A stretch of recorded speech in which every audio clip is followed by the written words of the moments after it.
kami dari kelompok 5 yang beranggotakan Nurul Aulia Putri, Sania Pujiati, saya sendiri, dan Siti Khairotun Ni'amah.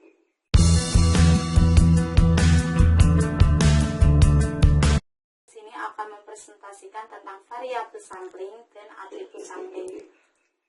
Apa sih variabel sampling? Variabel sampling adalah teknik statistik yang digunakan oleh auditor untuk menguji kewajaran suatu jumlah atau saldo dan untuk mengestimasi jumlah rupiah suatu saldo akun atau kuantitas yang lain. Jika variabel sampling digunakan untuk memperkirakan saldo suatu akun, hasil perhitungannya akan berupa nilai rupiah. Rata-rata sampel dikalikan dengan besarnya populasi ditambah atau dikurangi dengan suatu interval. Lalu untuk menentukan jumlah saldo akun yang dianggap benar oleh auditor dengan menggunakan teknik penafsiran atau estimasi yang berdasarkan hasil pemeriksaan terhadap sampel tersebut.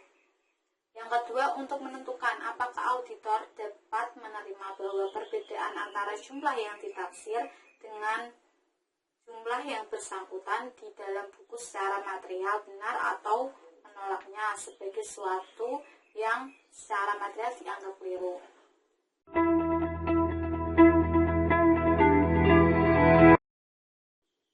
Lalu apa saja tahapan dalam sampling audit? Yang pertama, menyusun rencana audit.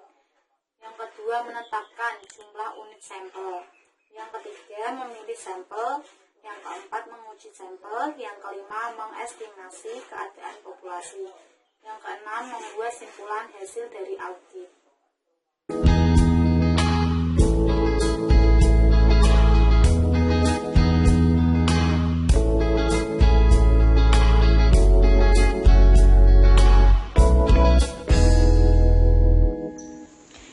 Oke, untuk yang pembahasan yang selanjutnya yaitu materi ketiga, yaitu atribut sampling. Apa itu atribut sampling? Sebelumnya di sini saya akan membahas tentang sampling dulu. Sampling adalah metode penelitian yang kesimpulannya terhadap populasi yang diteliti didasarkan pada hasil penelitian terhadap sampel. Populasi ini adalah kumpulan yang lengkap dari kelompok data yang menjadi penelitian. Menurut PSA nomor 26, sampling audit adalah penerapan prosedur audit terhadap kurang dari 100% unsur dalam suatu saldo akun atau kelompok transaksi tersebut. Di sini yang dimaksud sampling atribut adalah suatu metode untuk melakukan perkiraan atau estimasi terhadap sebagian dari populasi yang mengandung karakter atau atribut tertentu. Yang menjadi sampling ini terutama digunakan dalam pengujian pengendalian intern. Sampling atribut digunakan untuk membuat kesimpulan mengenai tingkat kejadian di dalam populasi. Dan biasanya sampling atribut ini digunakan untuk menguji tingkat ketaatan terhadap prosedur di dalam sistem pengendalian intern sebagai sarana untuk mengetahui apakah ketentuan-ketentuan yang dibuat manajemen telah ditaati. Sebagai contoh yaitu auditor ingin menentukan presentase banyaknya bukti pembayaran yang tidak didukung dengan bukti-bukti tertentu atau tidak didokterisasi oleh pejabat yang berwenang.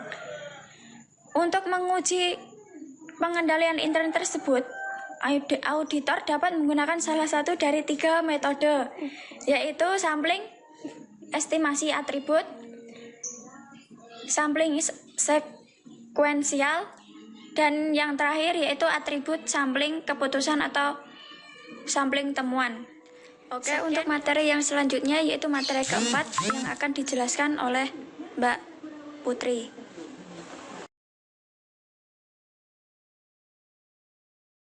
Baik, selanjutnya yaitu pada poin keempat, yaitu pendekatan dalam sampling audit. Adapun jenis metode yang dapat dipakai dalam pendekatan dalam sampling audit yaitu ada 2. Yang pertama yaitu metode statistik dan yang kedua yaitu metode non-statistik. Metode statistik disebut pula dengan istilah metode pemilihan secara acak atau random sample, yaitu suatu cara pemilihan sampel yang sedemikian rupa sehingga setiap unsur di dalam populasi mempunyai kemungkinan yang tidak sama untuk dipilih menjadi sampel. Metode ini dapat dilakukan dengan menggunakan tabel angka atau random number table secara sistematik atau dengan menggunakan program komputer. Tujuan pertama biasanya digunakan untuk sampling penemuan, tujuan kedua biasanya untuk penerimaan. Metode sampling statistik diantaranya ada sampling atribut, sampling penemuan, dan sampling penerimaan. Adapun tahap-tahapannya dalam melakukan metode sampling statistik, yaitu yang pertama, tentukan populasi dan unit sampling. Yang kedua, menentukan ukuran sampel dari model secara eksplisit untuk mengakui faktor yang relevan. Yang ketiga, memilih sampel acak yang representatif. Yang keempat, terapkan prosedur audit. Yang kelima, mengevaluasi hasil statistik dan pertimbangan yang dilakukan. Dan yang terakhir yaitu dokumen kesimpulan. Untuk metode yang kedua yaitu metode non-statistik, yaitu metode suatu cara pemilihan sampel yang didasarkan pada pertimbangan pribadi auditor. Misalnya akan memeriksa seluruh pos persediaan yang mempunyai saldo 1 juta atau lebih. Metode ini paling banyak digunakan di dalam audit meskipun oleh auditor yang mengetahui cara-cara statistik. Hal ini disebabkan karena mudah ataupun karena metode pemilihan sampel secara statistik tidak dapat diterapkan, tidak memungkinkan, atau terlalu mahal apabila digunakan. Sampling non-statistik tidak terikat dengan formula khusus dan baku. Semua tahap dilakukan berdasarkan judgement sehingga sangat tidak konsisten. Untuk menghindari inkonsistensi tersebut, para praktisi mengembangkan sampling ini dengan menambahkan unsur matematis di dalamnya yang mana kemudian dikenal dengan sampling non-statistik formal. Adapun langkah-langkahnya yaitu yang pertama menyusun rencana audit, yang kedua menetapkan jumlah unit sampel, yang ketiga memilih sampel, yang keempat menguji dan memperkirakan keadaan populasi, dan yang kelima atau yang terakhir yaitu simpulan hasil audit. Adapun perbedaan metode statistik dan metode non-statistik yaitu yang pertama untuk pengambilan sampel statistik menggunakan teknis-teknis pengukuran matematis untuk menghitung hasil statistik formal. Hal ini bermanfaat untuk mengkuantifikasi resiko uji petik pada perencanaan sampel dan evaluasi hasil.